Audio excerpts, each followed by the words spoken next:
Oh, hello. I didn't see you there. Good evening, and welcome to Matt Tait Explains It All, our show where our expert, Matt Tait, explains it all.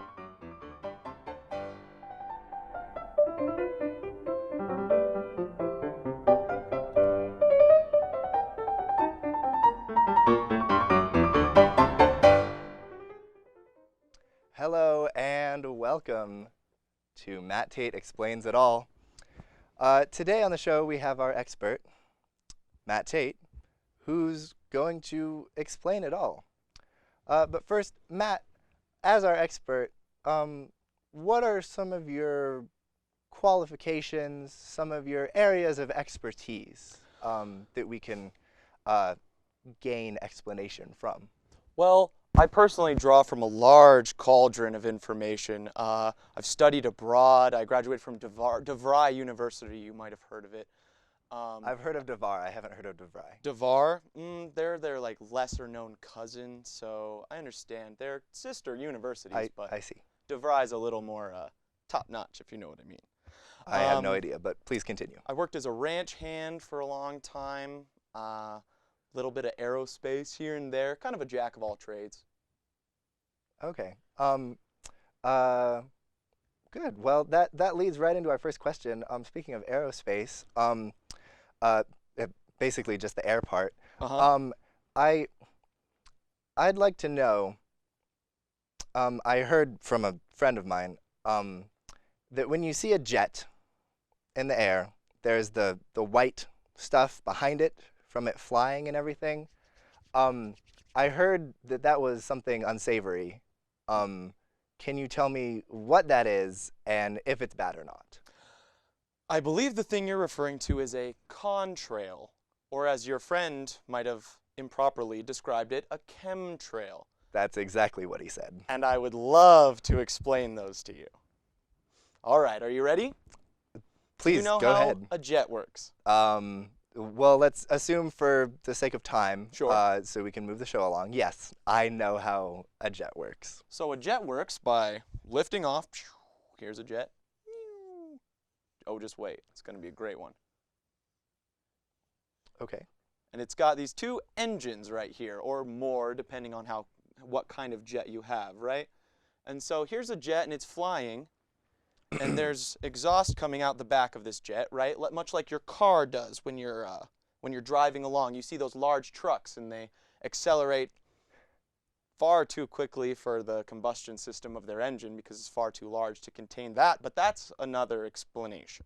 Right. So there's exhaust from this plane, and what's going to happen is above a certain Is Yes. the plane tired? Does it need to take a nap?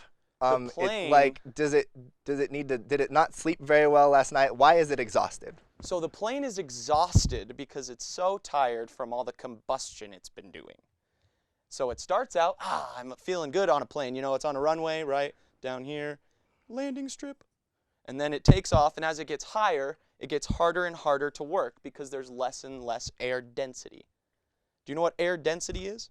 Yes. Yeah. Just depending on the air, the altitude, the atmosphere is thicker or less thick because of how oxygen works and molecules and stuff. Right, so it all has to do with elevation. That's the term that the aeronautics use. And so elevation is the range from sea level that you'll reach based on our atmosphere and how high our atmospheric canopy is. And so there's a canopy up here, and most planes fly roughly 30,000 feet 30,000 feet. is yeah. like cruising altitude for jetliners. Yeah. Thank you very much. I forget all these things. There's so much rolling around in my brain. Um. So at 32,000 feet, Yeah. comma. I'm pretty sure that's it. Now, have you ever climbed a high mountain before? Yes, I have. What happens to the air as you climb? It gets thinner. It gets thinner. What else? One other thing. There's less oxygen. Yes, that would be the thin part. What else happens to the air? I think it gets thinner. It does get thinner. It also gets colder. So as your elevation I'm not sure about that, but as your elevation continue. increases, your temperature will decrease because there's less. So let's say this is a cube of air. There's an amount of particles in that air. All these particles are the things that are holding your heat. Now, as you increase in elevation over time, excuse me, plane. As you increase in elevation over time, well, there's less air.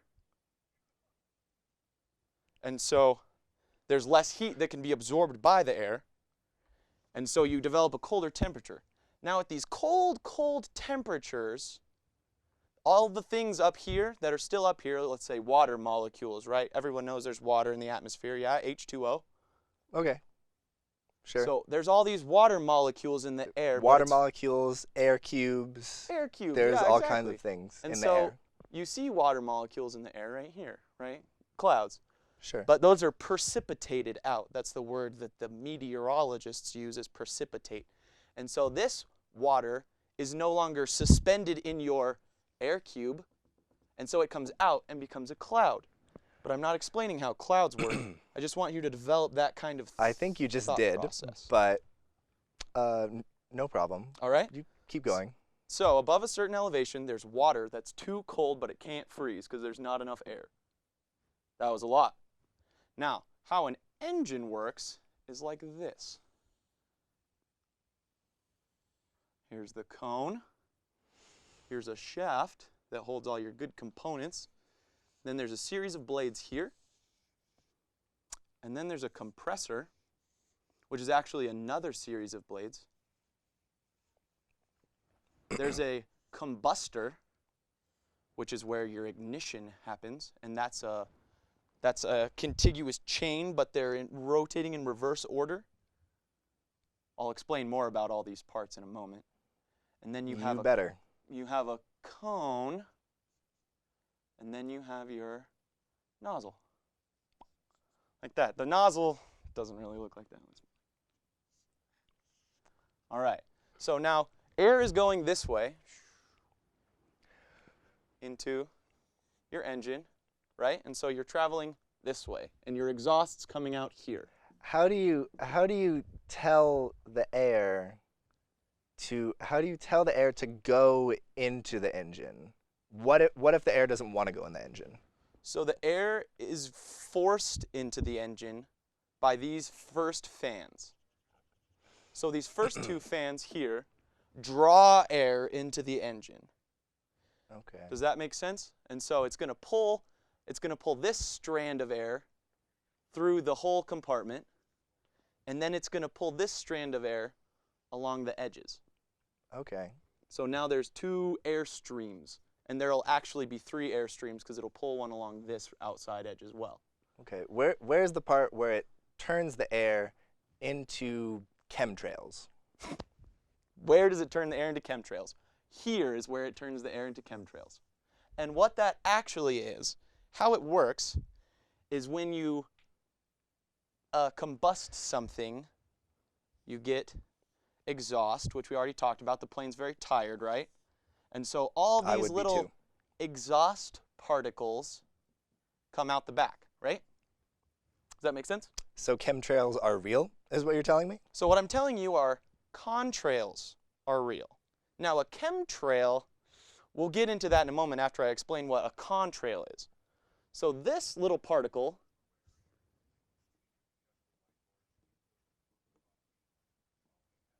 is known as an aerosol. And what an aerosol is it's a tiny, tiny microscopic particle. And what else do we have in the air? Water. What? Good. I'm lost. And so this water, all these water particles that were already here, finally have something to attach to and make a cloud. Okay, so maybe we'll come back to this at some point, because I'm still a little lost, and I'm not sure if you're making up contrails or chemtrails, but either way, let's move on to our next question. I'd love to. I really like Hot Pocket. And they love you. And Yes? My friend who told me about chemtrails Mm-hmm. said microwaves are bad. Maybe if you could explain to me how microwaves work, you could ease any sort of problems. Discontent you have about Yeah, Hot there are Pockets. problems there might be with microwaves or concerns. Well, I'd that I hate to could cut have something about out of them. your diet, so let's work on that, shall we? So, Please just explain the answer. do you want to know how a microwave works? Yes, you do. I do. So a microwave is one of the most incredible inventions we've developed in the last, say, 26 years. It was patented in 1972 by a man named Ryan Spencer. Now, Ryan Spencer was working with a magnetron. Do you know what a magnetron is? And before you get going, it's not a made-up word, I swear. I didn't think it was a made-up word. I am perfectly aware of what a magnetron is. Excellent. I have seen the 1984 cartoon Transformers. I know a magnetron is the bad guy in the cartoon series who wants to take over Earth because the resources on Cybertron have been depleted and there's no more Energon cubes for the Decepticons to use in their battle with the Autobots. I know what a Megatron is. So this is a really poorly drawn Megatron. This is a magnetron, not to be confused. So, the way a Megatron works is a whole nother explanation. But the way a magnetron works is why we're running your microwave. So we'll go with that. Now, you open your freezer. Oh, good. Okay. As long as we're still explaining how a microwave I'm talking works. about your Hot Pockets. Okay. So you open your freezer. I just want to know how to get those hot pockets. Right? Okay, so you take your Hot Pocket, you pop the door open, bink, and you stick it where? I know how that part works. Okay, where'd you put it? Please just explain how the microwave heats anything you put in it. The microwave heats things by using microwave radiation. And what that means is, do you remember our first segment when we talked about waves? You remember those? I've completely ocean forgotten. Waves, surfing waves? I have no idea what you're talking about. Yet again. Radiation sounds bad. So radiation sounds bad, but it's just a way to transfer heat. So if you have a burner on a stove, and that uses conduction to heat. Now, radiation actually uses a wave developed in your magnetron to blast your food. Pew! Bing! Pew! Like that. And so this is a giant metal box. It's called a cage. Well, I want to eat the Hot Pocket though. Why are you blasting it with Megatron? Excellent. So I'm using these Megatron waves to impact the food, and so I'm going to shoot it with my Megatron. That doesn't sound good. gun. I just want to eat it, and I want it to be hot. I don't want it to have holes in it. Well, you can't really get around the microscopic holes from the microwaves, but they're not going to be big enough to bother you. Oh, okay. Please continue. I promise it won't spill out the sides because of these holes. Okay. So, As long as everything stays inside the Hot Pocket. Everything stays inside the box. And so there's a steel box. That's why when you get too close to the microwave, you'll get a headache. Because the box only keeps in a certain amount of radiation, and after a while, let's say you've been making popcorn for an hour, I mean, the seal's been working for a long time, so it's bound to entropy, That doesn't sound real either, but please continue. All right, so we're heating this Hot Pocket, and we're shooting these microwaves in it, which are roughly 4 inches across. And so they're bouncing around in here, and as soon as they impact the food, instead of like a radio wave, which passes through walls and things, right? Your cell phone rings and you can answer it through a wall. These impact and go right in. And they start to heat the food. And how it actually heats the food is this way. So your food is made up of molecules. Do you know what a molecule is? Yes. Okay. So these tiny little chains of things have ends. And some of them have polar ends. And so this endedness, there's a plusy or a minusy end. And these waves hit one end and push it. And this pushing creates rotation of the molecule, and that, in turn, generates heat. Okay. So I understand the molecules are moving. Mm-hmm. Because this is a microscopic reaction due to microradiology, microwave waves. Cowabunga waves, yeah. But how does the heat get in there? Like, is there a stove? Is there like a fireplace like behind the microwave? Like, I'm not sure how this part works exactly. So the heat is actually generated in the food itself. You're creating Hot Pockets the heat. come from a freezer. Right. They're frozen. Good. They're not hot inside. I don't know if you've ever had a Hot Pocket, but they don't heat themselves. So if you took a Hot Pocket and you held it in your hands, what would happen to it? Nothing. Nothing. It would, no, you're incorrect. It would thaw. Because the cold on the of the Hot Pocket, you would have to hold it for a long time. You would have, or you could create some friction, right? You could add some movement, and then it would heat quickly, or more quickly, I should say. So this is the movement you're adding to heat up your Hot Pocket. So you're inside my microwave, Heating your Hot Pocket. shaking the Hot Pocket around to Yeah, warm it up. Exactly. And that doesn't sound very savory. And you started out with a Hot Pocket, so if you want to talk savory, go for the breakfast one. I mean, the breakfast ones are the best anyway, but this still doesn't sound like something I would want to eat. Now that you've explained to me how a microwave works as far as you know, uses lasers. I don't know if I ever want to use one ever again. Well, I prefer the stove-cooked version of popcorn myself, but not everyone has time for that. Okay.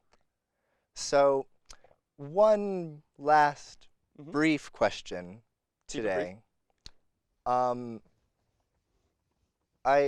need to know, for activity purposes, sports, athletics, why is Gatorade better than water? Because Gatorade says Gatorade is better than water, but I think water's pretty good. Is there something special about Gatorade that I don't know? So Gatorade was invented, do you know who by? Jeff Gatorade. It was invented by the University of Florida's chemistry department, and they said our players are getting cramps while they're playing. And so what they did is they said, what are they getting cramps because of? And they solved the problem. Now, if I have a glass, because they weren't drinking Gatorade? I have a glass, and it's full of water. Now, water dissolves other things. And so what Gatorade did, what those scientists did, is they took things like calcium, potassium, magnesium, and sodium, which your body loses through perspiration while you're exercising, and they put them in the water. And so now when you drink this water, it's not just water, but it has K, and it has Ca, and it has Na, and it has Mg. And so these all supplement your body. Now, the only thing is they only will help supplement your body when you're exercising. If you're not exercising, you'll intake more of these than you should. I'm a little lost. I think we're gonna have to come. I think we're gonna have to come back to this on another episode, because it seems a little bit more in depth. I'd love to explain this again. Than I think we can cover right now. Excellent. So that's gonna be it for today's episode of Matt Tait Explains It All. Join us again next time. Good night.